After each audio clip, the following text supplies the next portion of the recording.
João 16, o versículo 13 diz assim: Mas quando vier aquele, o Espírito de verdade, ele vos guiará em toda a verdade, porque não falará de si mesmo, mas dirá tudo o que tiver ouvido e vos anunciará o que há de vir. E oremos. Amado Pai, obrigado pela tua palavra, obrigado pelo teu Espírito, que nós possamos agora aprender, sermos instruídos e levados a toda a verdade. Abençoe a mim, me dê o teu poder esta noite, para que eu possa pregar com clareza, com eficácia, com poder. Nós pedimos estas coisas em nome de Jesus. Amém. E vamos sentar esta noite e retornamos ao nosso estudo sobre o Espírito Santo, e mais especificamente o ministério do Espírito Santo após a salvação. E nós temos visto que o Espírito Santo inicia um processo de aprendizado e ensino logo imediatamente após a salvação. E essas coisas que acontecem, elas podem ser percebidas pelo salvo imediatamente. Não é algo que a gente espera.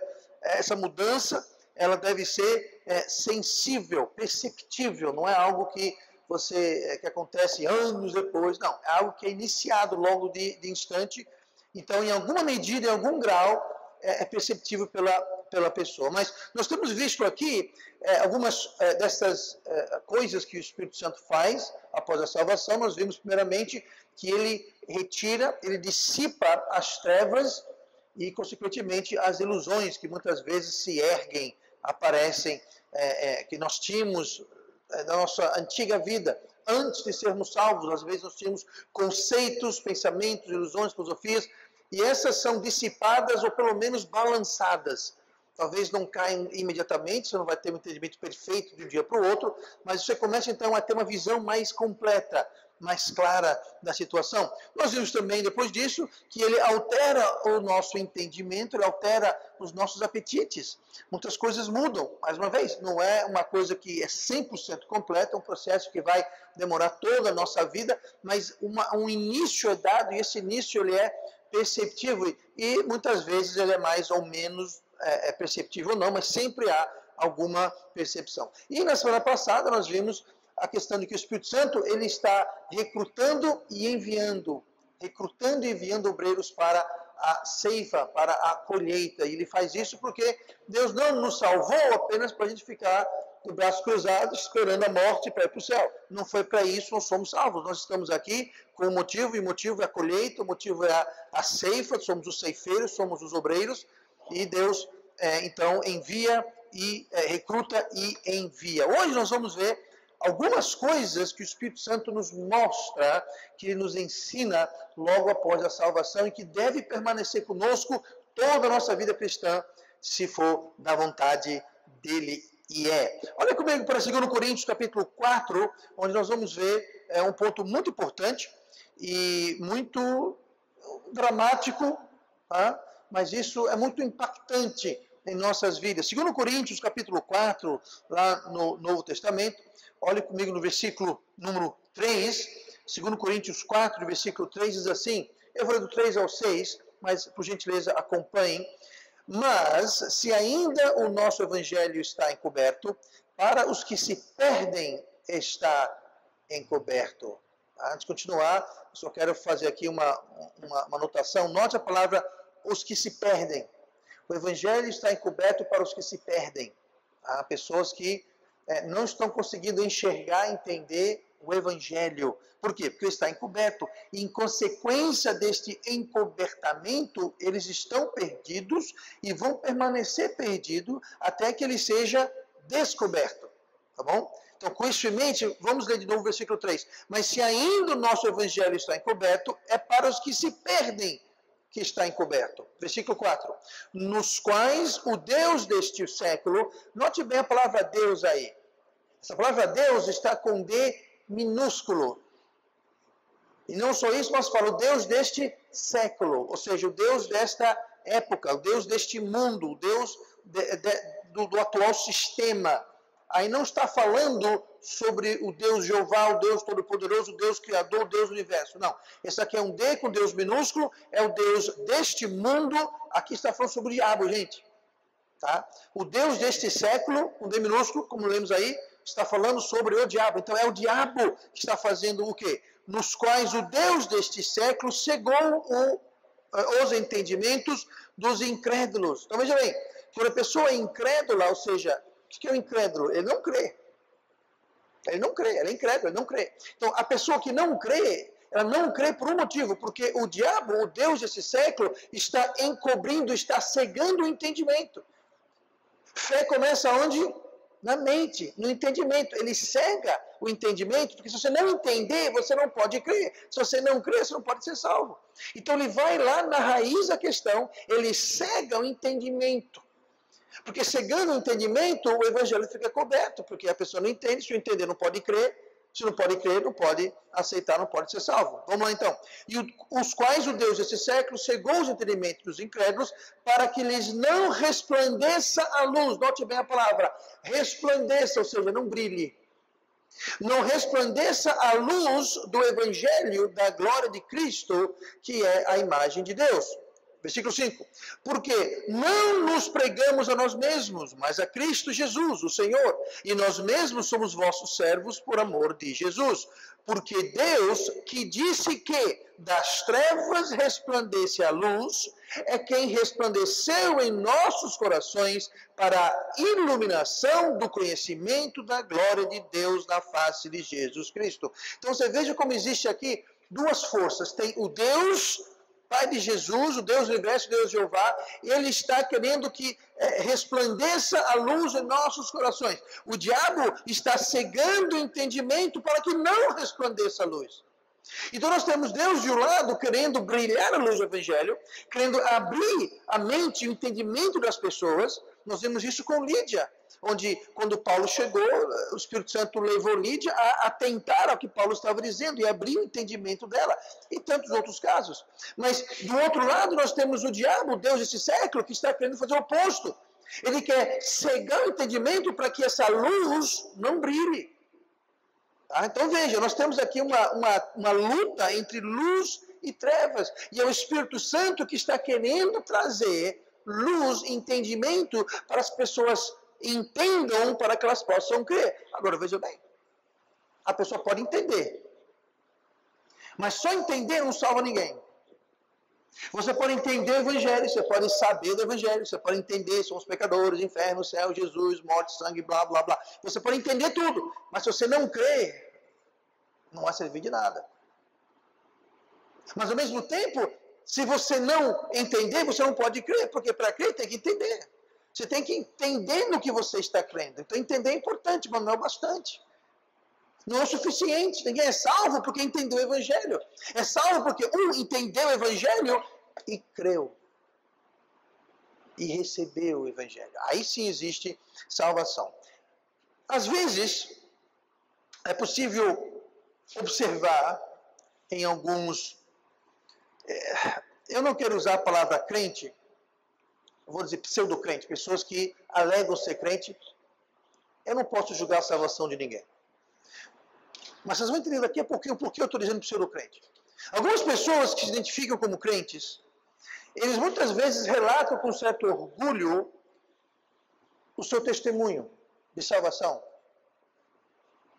E muitas vezes eles inflam e exaltam o que eles fizeram. Aí talvez já comece a entender onde eu quero chegar com o pseudo-crente. Eles começam a dizer tudo aquilo que eles fizeram, deixaram de fazer, para alcançarem a salvação. Eles começam então até com certo orgulho dizer que, não, porque eu deixei disso, que eu deixei daquilo, o testemunho deles está repleto das coisas que eles fizeram para serem salvos.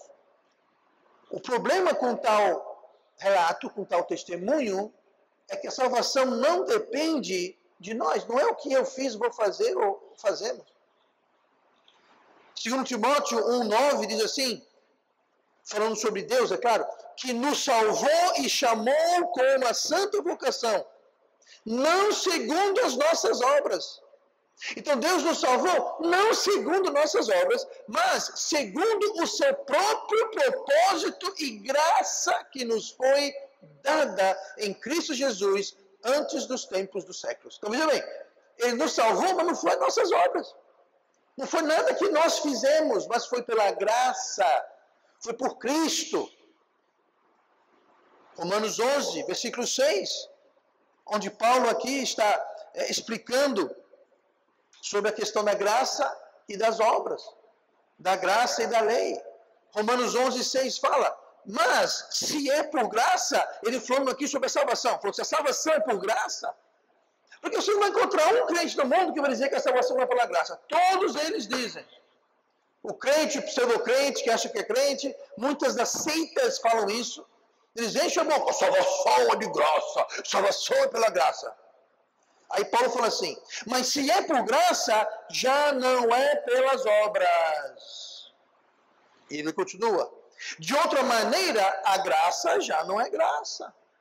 Ele fala, olha, se é de graça, não é por obras, porque se for por obras, então não é graça. Então a graça não é mais graça, é obras. Ele continua, se porém é pelas obras, já não é mais graça. De outra maneira, a obra já não é obra. O que Paulo está dizendo aqui é o seguinte, ele falou, olha gente, não tem para ter essa história de ser obra e graça. Ou é obra ou é graça. Se for de graça, não é obra. Se é obra, não é de graça. Porque se é graça, não é graça, é obra, então não é graça. E se é obra, não é obra, é graça, então não é obra. Porque muitas igrejas dizem é pela graça, mas você precisa ser batizado, ir para a igreja, deixar de fazer isso, começar a fazer aquilo, e blá, blá, blá, blá, blá. Uma lista desse tamanho. Ah, então é pelas obras? Não, é pela graça. E esse monte de coisa. Não. É pela graça.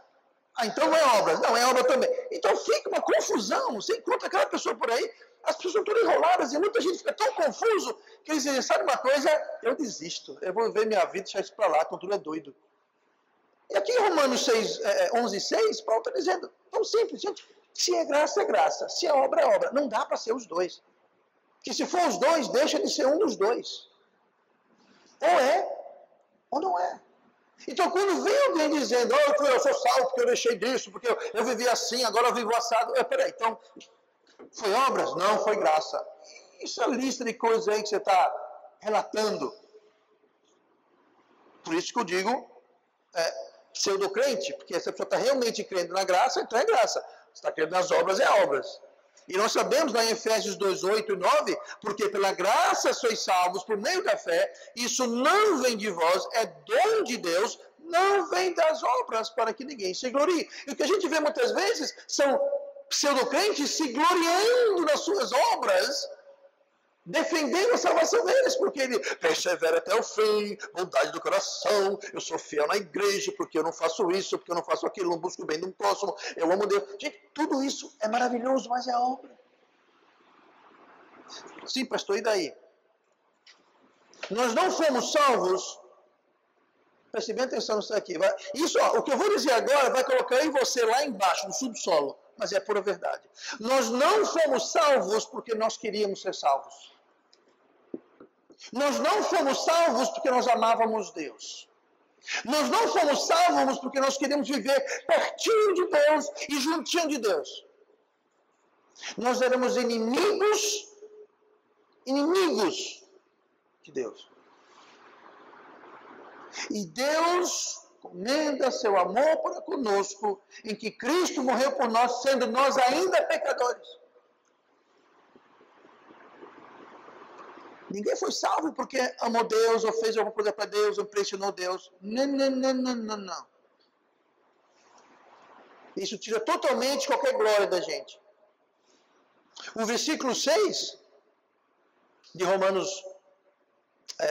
2 Coríntios 4, que diz assim, porque Deus que disse que das trevas resplandecesse a luz. Olhe bem essa palavra, porque Deus disse que, essa palavra disse que, são duas palavras, mas ela é a tradução de uma palavra grega, a palavra epo. E a palavra epo significa ordenou. É mandar, dar a ordem. Dar ordem, mandar, comandar. Essa palavra. Então, quando fala assim, porque Deus que disse que das trevas, ele disse, mas não foi ele disse assim, não. Ele comandou, ele ordenou, ele deu ordem. Que ordem que Deus deu? Porque Deus que disse, que deu ordem, que mandou, das trevas resplandecesse a luz. Que trevas? As trevas do nosso coração, da nossa mente. Antes de nossa salvação, a nossa mente, nosso coração estava em profundas e obscuras trevas. E Deus ordenou que a luz brilhasse nas trevas. É por esse único motivo que nós somos salvos. Não foi porque você e eu somos bonzinhos, lindos, maravilhosos, que a gente amou Deus, a gente era gente fina, bom caráter, a gente merecia, nunca fez mal a ninguém. Não foi nada disso. Foi porque Deus mandou. Deus falou, brilha naquele coração imundo, podre, rebelde, desobediente, brilha ali. Porque Deus que disse que das trevas resplandecesse a luz, a quem resplandeceu em nossos corações para a iluminação do conhecimento. Sabe quem nos deu conhecimento para a gente entender, para crer, para ser salvo? Foi Deus que mandou. Agora, como eu disse, Deus ele ilumina o entendimento, mas entendimento salva alguém? Não. Você precisa entender o Evangelho, e depois de você entender o Evangelho, você precisa crer recebendo ou não. Deus ele pode ordenar a luz a brilhar nos nossos corações, mas ele não pode obrigar nossos corações a aceitar o Evangelho. Você pode entender o Evangelho, pode compreender o Evangelho, mas nós, é a nossa decisão. Nós vamos ter que decidir, crer, aceitar, receber. Mas eu só posso fazer isso. E eu só pude fazer isso no dia 21 de junho de 1991. Eu só pude fazer isso porque Deus falou, tá vendo aquele ali, aquele rapaz simpático, bonito, lindo, inteligente, charmoso? Brilha ali a luz do Evangelho. Dê entendimento para que ele entenda o Evangelho. E eu entendi, eu falei, eu aceito, eu acredito. Então, veja bem, isso é muito diferente do que dizem os calvinistas, que Deus vai lá e fala, seja salvo. A pessoa entende, crê, é salvo, é tudo num balaio, só uma coisa só. E é Deus que decide. Você vai, você não vai, você não vai, você vai, você sim, você não. Não é isso. Deus ordena, e se Deus não ordenar, não mandar a luz brilhar nos nossos corações, para que a gente entenda, nós não podemos crer e aceitar. Mas nós não podemos crer e aceitar se Deus não mandar. Então veja como tem as duas partes, uma duplicidade. Você imagine, você está preso numa cela totalmente escura. Tão escuro que se você levantasse sua mão na frente do seu nariz, você não enxergava a sua mão. Absolutas trevas, você não sabe o que é para cima, o que é para baixo, você não tem como manter equilíbrio, você não tem referência visual nenhuma. Totalmente escuridão completa. Aí vem o Espírito Santo, ilumina a porta. Ele mostra a porta. Se ele não iluminasse a porta, você nem sabia para que lado ou que existia uma porta. Você não sabia se a cela era grande, pequena, quadrada, redonda, retangular. Você não sabia se tinha um buraco aqui, se tinha uma parede ali. Você não consegue enxergar nada. Aí o Espírito Santo vem, como ilustração, ele vem e brilha e fala, está vendo ali? Ali está a porta. Agora, a decisão de ir até a porta e passar pela porta é nossa.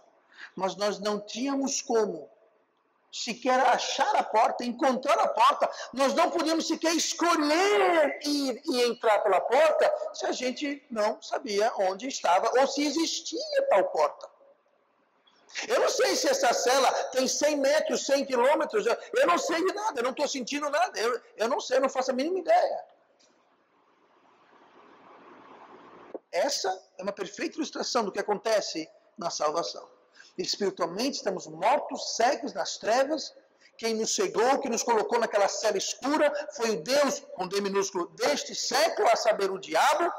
E ele nos prende lá para que a gente não enxergue. Ele cega o nosso entendimento para que a gente não encontre a porta. Nunca vamos encontrar aquela porta. Não sabemos nem por onde começar. O Espírito Santo vem e fala, está ali, ó, a luz brilhou. A porta, está vendo aquela porta? Pois é, por ali. Agora, se eu vou até lá e entro ou não, aí é outra confusão. Mas você fala, pastor, mas quem não escolheria a porta? E quem é doido? Está numa cela, está nas trevas, o Espírito Santo mostra a porta, mostra o caminho, e a pessoa fala, não, vou não. Pois bem, esse mesmo processo, falando sobre salvação, se aplica ao caminhar cristão. Nós estamos caminhando numa estrada, na vereda. Essa vereda, ela é iluminada pelo Espírito Santo. Lá em Salmo 119 falou o quê? Que luz, a tua palavra é luz para os meus pés. É luz para o meu caminho. Pois é, então quem ilumina o caminho de Deus é o Espírito Santo. Ele vai iluminando, e quanto mais luz você tem, mais fácil é. Então se você estuda a palavra, você alimenta o Espírito Santo, você mantém ele não extinguido, não triste, e você faz coisas espirituais, você vai ter mais luz, mas de todo modo você terá luz do Espírito Santo, e fora desse caminho é trevas. Quem habita nas trevas? O Deus desse século. Então eu tenho aqui uma vereda e um caminho iluminado pelo Espírito Santo. Eu já sou salvo, eu já saí daquela cela, eu já saí daquelas trevas, eu já saí daquela escuridão. Eu vi a porta iluminada, eu fui até a porta, eu abri aquela porta e eu entrei, e ao sair da porta eu vi um caminho iluminado, trevas de um lado, trevas do outro, luz no caminho.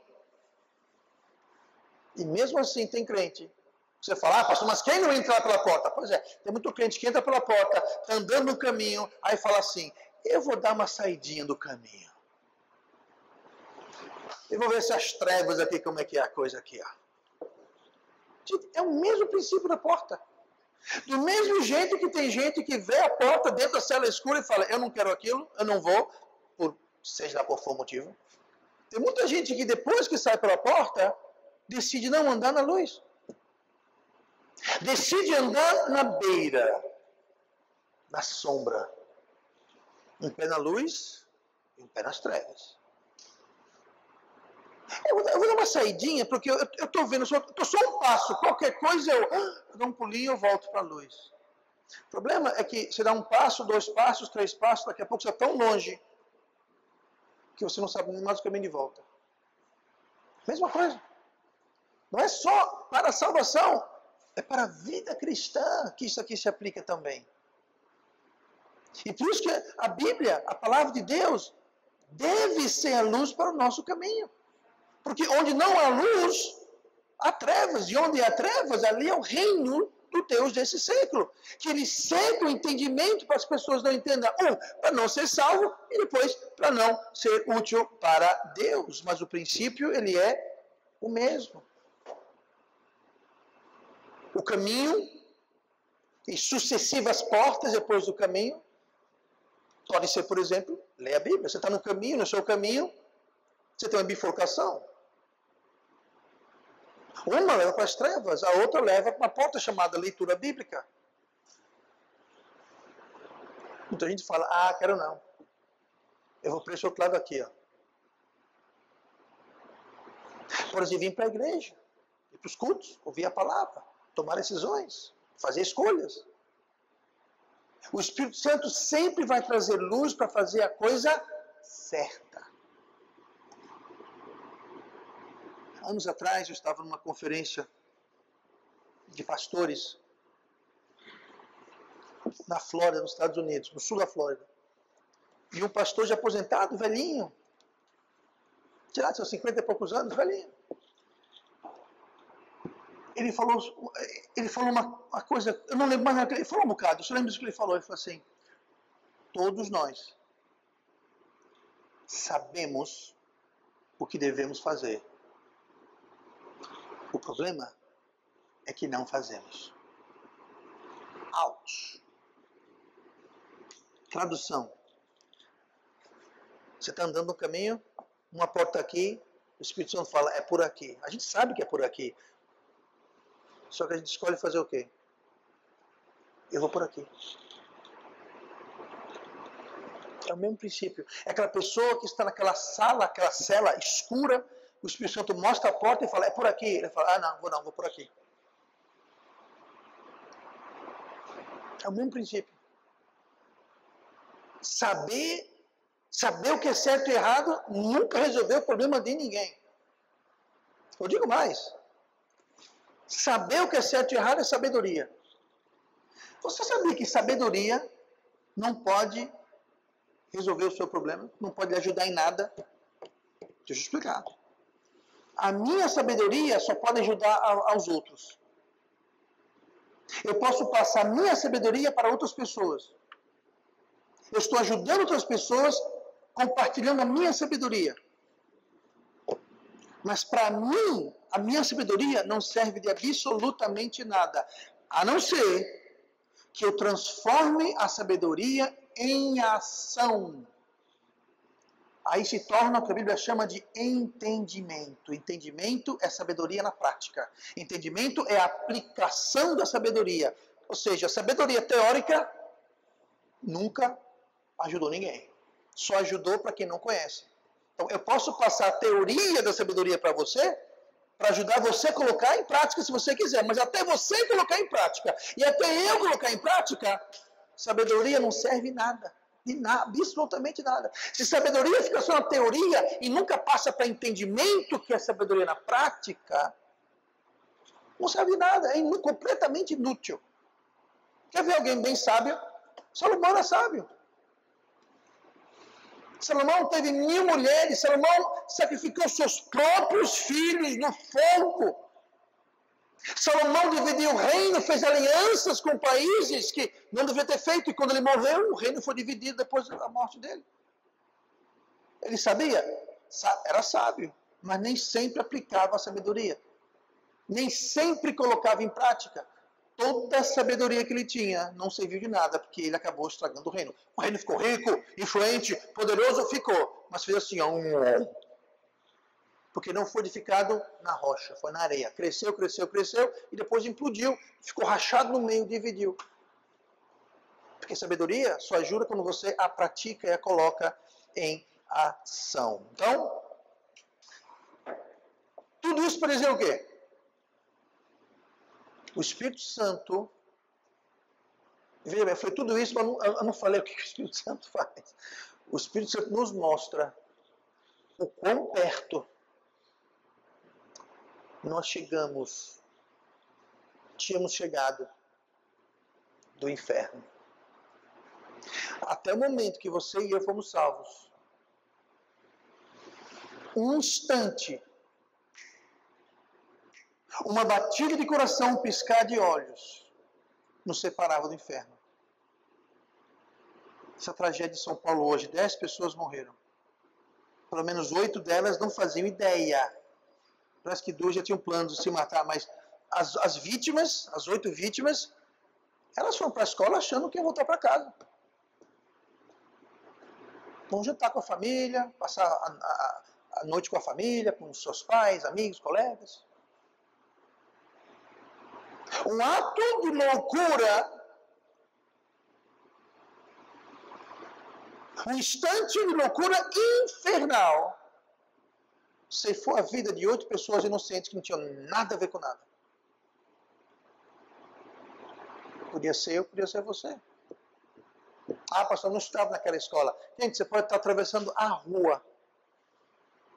Você pode estar descendo aqui do altar, tropeçar, cair, bater a cabeça no chão uma vez. Você pode estar no ônibus, pode ser uma bala perdida, pode ser um acidente, pode ser... Gente, estamos uma batida de coração. Estávamos uma batida de coração, um piscar de olhos do fogo eterno. Essa ciência, esse conhecimento deve se traduzir em gratidão.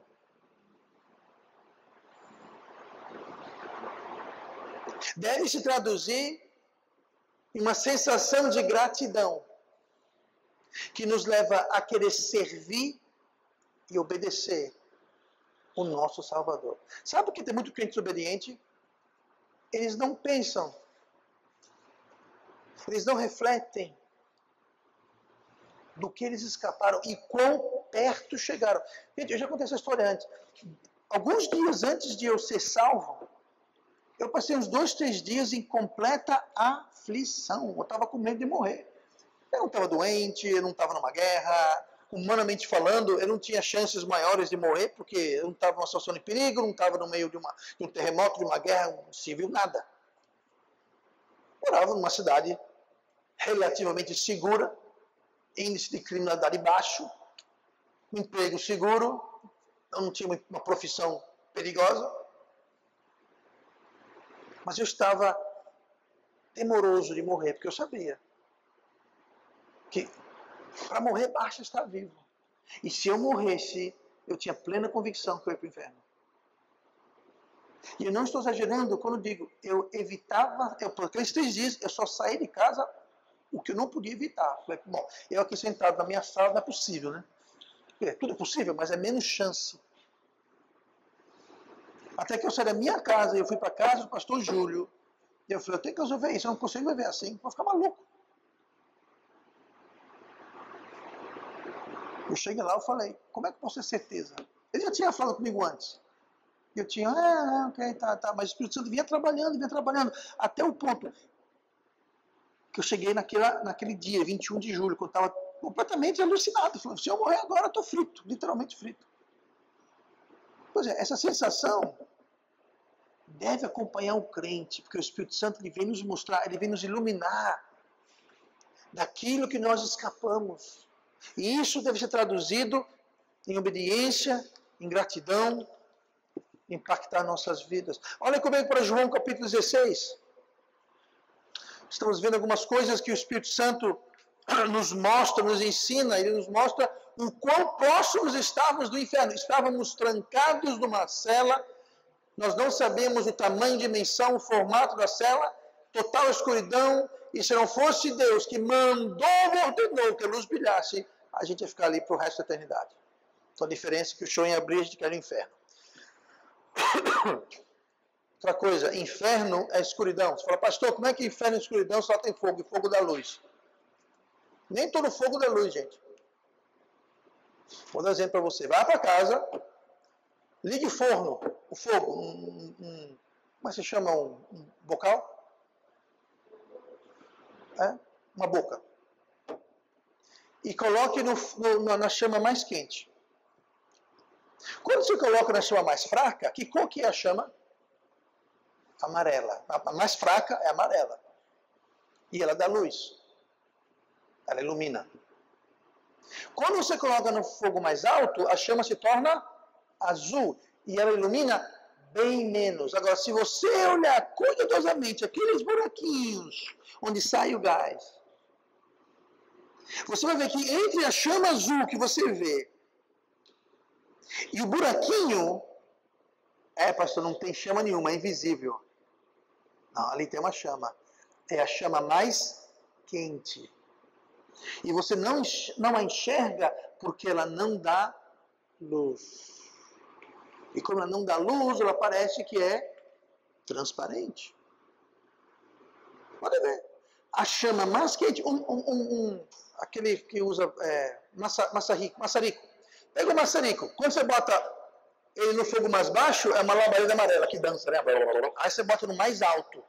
Crianças, não tentem isso em casa, tá?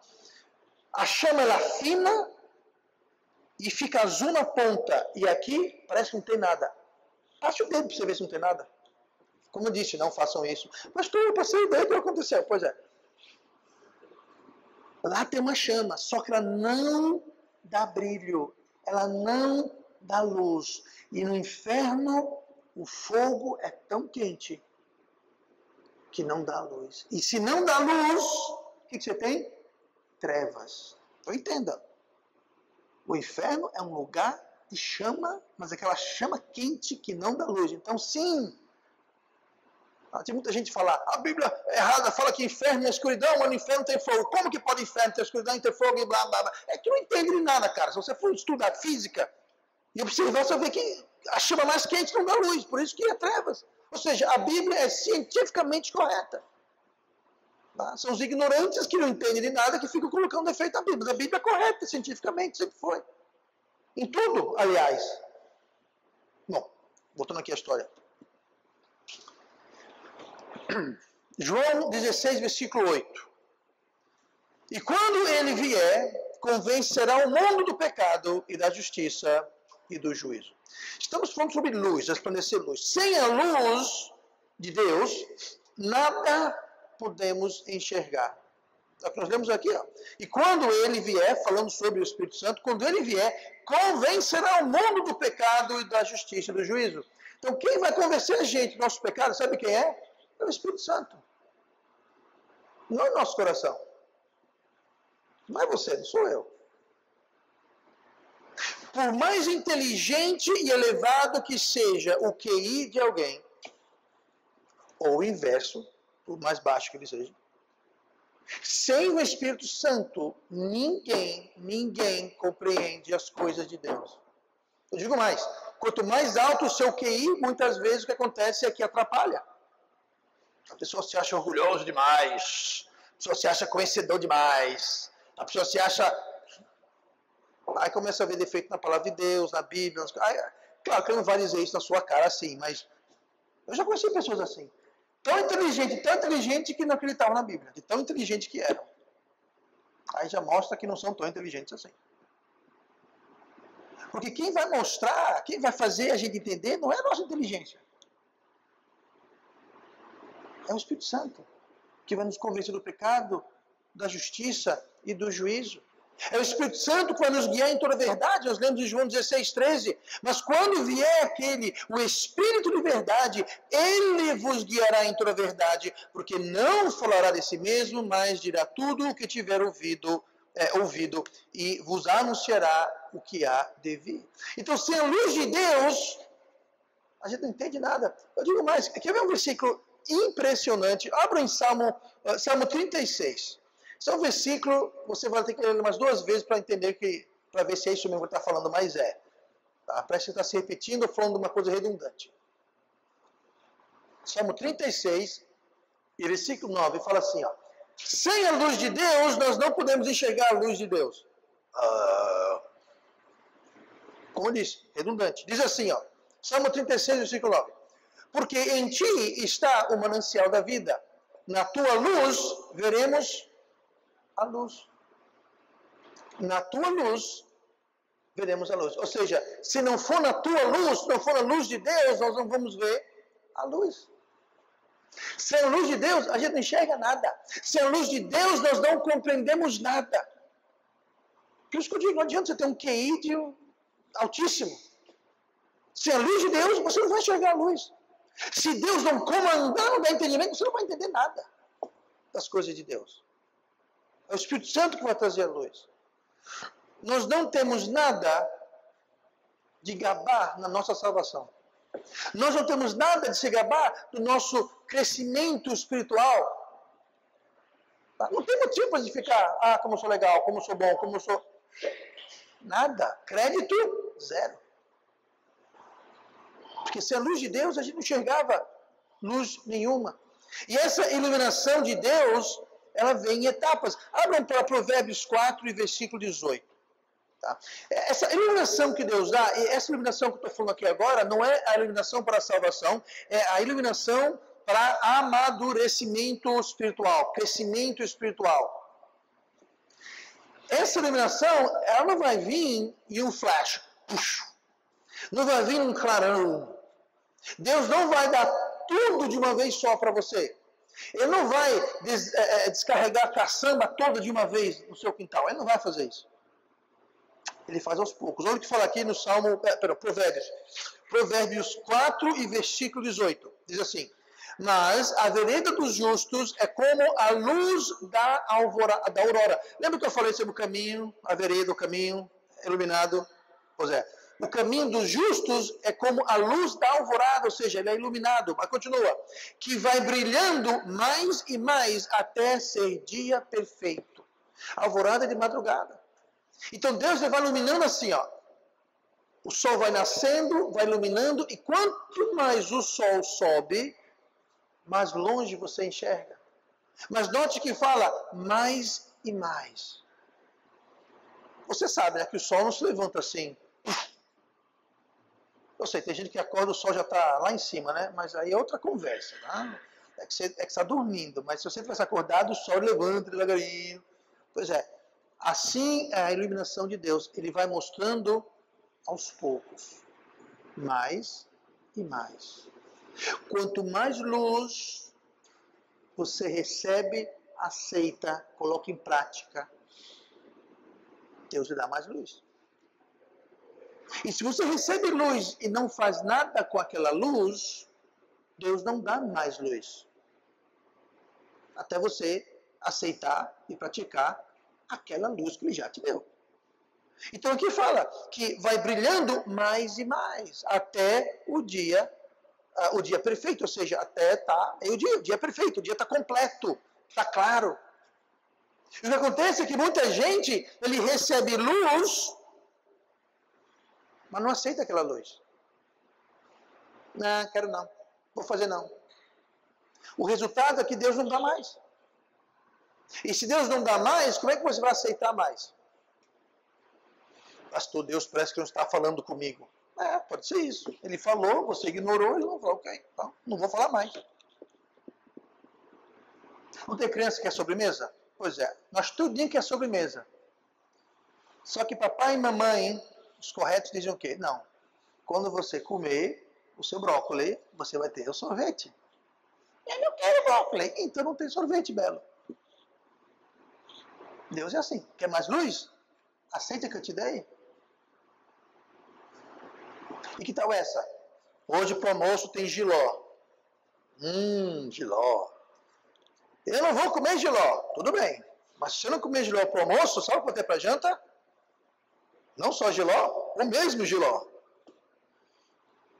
E se você não comer esse jiló para janta, sabe o que eu tenho que fazer amanhã? Jiló, o mesmo jiló. E para o almoço, até que vai chegar um dia, esse jiló também é mofado, mãe. Pois é o mesmo jiló. Sabe o que você faz? Engula, faça a careta, engula esse jiló logo. É o que Deus faz, Ele dá luz. Se você não receber aquela luz, não tem mais. Não tem sobremesa, não tem mais até você receber aquela luz. Então, quanto mais luz você recebe e aplica, mais luz Deus dá, até o dia ser perfeito. Opa, beleza, está tudo claro, maravilhoso. Mas se você rejeita a luz, Deus não dá mais luz. E o dia não fica perfeito, o sol não fica claro. E você caminha em trevas. E quem caminha em trevas, tropeça, cai no buraco, dá topado na parede, e assim vai. E você sabe que está nas trevas, né? É o leão, fugindo, buscando quem possa tragar. Então sai das trevas, venha para a luz, aceite a luz, dê os passos na luz. E tem mais, se eu caminho daqui a vereda da luz, a cada passo que você dá fora do caminho da luz, mais escuro vai ficar o seu caminho. Vai ficar meio sombrio, meio tenebroso. E a cada passo que você se distancia da luz, mais escuro vai ficar. E mais fácil presa será para o inimigo. E mais comprometido será o seu caminhar. Salmo 111, e versículo 10, diz assim: o temor do Senhor é o princípio da sabedoria. Bom entendimento tem todos os que cumprem os seus mandamentos. O seu louvor permanece para sempre. É o que eu estou falando. Bom entendimento tem aqueles que cumprem, ou seja, Deus mostrou, a pessoa entendeu e cumpriu. Então ele tem o quê? Bom entendimento. Por quê? Porque ele fez. Ele recebeu luz e cumpriu o mandamento. Cumpriu o que Deus queria fazer. Então ele tem o quê? Bom entendimento. Mente iluminada. Você entende, você não faz as coisas porque Deus mandou e pronto. Não, você está entendendo porque você tem que fazer aquilo. Você está entendendo porque você não deve fazer aquilo. Você tem agora entendimento. Você não está fazendo a coisa às cegas ou com uma arma na cabeça, porque Deus vai dar um tiro se eu não fizer. Não, você está fazendo o que você entende, você quer fazer. Você faz com entendimento agora. Qual foi a diferença? Recebeu a luz e cumpriu. Quem não recebe a luz, quem não cumpre os mandamentos, não tem bom entendimento e só vai fazer na marra, só vai fazer nos açoites, só vai fazer com a pistola na cabeça, só vai fazer na marra, a pulso, forçado. Gente, alguém precisa forçar você a comer um sorvete Sua sobremesa predileta. Alguém tem que forçar você? Não. Forçar é jiló. Eu vou confessar uma coisa. Eu aprendi a gostar de jiló. Sabe por quê? Faz bem para a saúde. Quando eu provei jiló pela primeira vez, eu falei, Deus não criou isso. Impossível. Isso é obra do diabo. Isso é coisa do inferno. Isso não existe. Mas sabe uma coisa? Depois que você come, você entende, você adquire um gosto. Hoje eu gosto de jiló. É como se fosse uma berinjela bem azeda. Tá vendo? Mas a pessoa que fala, não vou comer, não vou comer, não vou comer, Deus fala, ok, vai ter jiló amanhã para o almoço, para a janta, para o lanche, vai ter suco de jiló, vai ser jiló para tudo, até você engolir esse jiló. Aí você decide. Recebe a luz, Deus dá mais luz. Rejeita a luz, acabou a luz. Equação muito simples. 2 Coríntios 4:4, rapidinho. O diabo, eu já li isso, vou ler de novo. O diabo, nosso inimigo, ele cega. Deus faz o oposto, Deus traz luz. Olha aqui, 2 Coríntios 4:4. Nos quais o Deus deste século, com D minúsculo, cegou o entendimento dos incrédulos para que lhes não resplandeça a luz do Evangelho. Quem faz isso? O Deus desse século. Vamos para João, 1 João, não é o Evangelho, é a carta. Tá? 1 João 1:5. O diabo cega para que a gente não entenda. Olha o que Deus faz. 1 João 1:5. E esta é a mensagem que dele ouvimos e vos anunciamos, que Deus é luz. E não há nele trevas nenhuma. Então o diabo vem trazer o quê? Trevas. Ele vem cegar. Deus, ele traz luz porque ele é luz. E a gente escolhe. E essa escolha, gente, não é assim, pastor, a minha vida, eu quero viver na luz. Muito dramático. Mas sabe como é que você vive na luz? Diariamente. Todo dia. Fazendo escolhas à luz. É assim que você vive a vida, a minha vida. Gente, a sua vida é feita de dias. E a sua vida é este dia. Não adianta você querer viver na luz semana que vem. Você não está lá ainda. Viva hoje. Se você viver na luz hoje, você vai viver na luz amanhã, depois você chega lá. Mas se você quiser viver na luz lá daqui a um ano, mas hoje eu quero andar nas trevas, não funciona assim. Todo dia. Escolhas. Eu vou ler minha Bíblia, eu vou orar, eu vou ir para a igreja, eu vou evangelizar, eu vou mentir, eu vou ser honesto, eu vou trapacear, eu vou enganar alguém, eu vou... Escolhas diárias, todo dia. É assim que você vive a sua vida para Jesus, a vida na luz. É todo dia, escolha após escolha, após escolha, após escolha. Muita gente quer isso. Não, quero ver minha vida, pastor. Comece hoje, comece amanhã, hoje está terminando. Comece amanhã. Cada escolha que você fizer amanhã e depois, que seja banhada na luz de Deus, porque Deus é luz e não há trevas nele. O diabo, ele vem cegar para quê? Para você tomar decisão boba, tola, errada. Que nada mais é do que você entrar um pouquinho fora do caminho de Deus, que é luz, para as trevas. É isso que ele quer. Porque ele sabe que na luz ele não consegue encostar em você. Na luz, ele não coloca um dedinho em você. Agora, se você anda aqui, ó, bem no acostamento, ele pode até dar umas cuspadas em você. E quanto mais longe você sai da luz, você está no reino dele. Você está na mão dele. E ele te afeta hoje e te compromete para o futuro. Mas aí é outra conversa, é outra história, mas... Tenha cuidado. Depois da salvação, deve haver uma inundação de luz no nosso entendimento, na nossa percepção, o que deve nos mostrar o quão perto todos nós estávamos do inferno. E quão grande salvação Deus nos deu.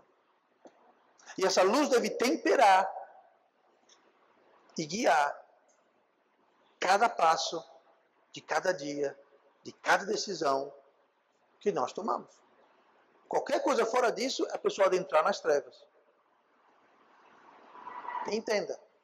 Acho que eu falei isso domingo, quando falamos sobre oportunidades, tentações. Uma tentação nada mais é do que uma oportunidade do diabo que ele te oferece. Quem entra na luz é porque acha que lá, aqui está muito sol, eu quero entrar na luz. Lembra que nós vimos em João?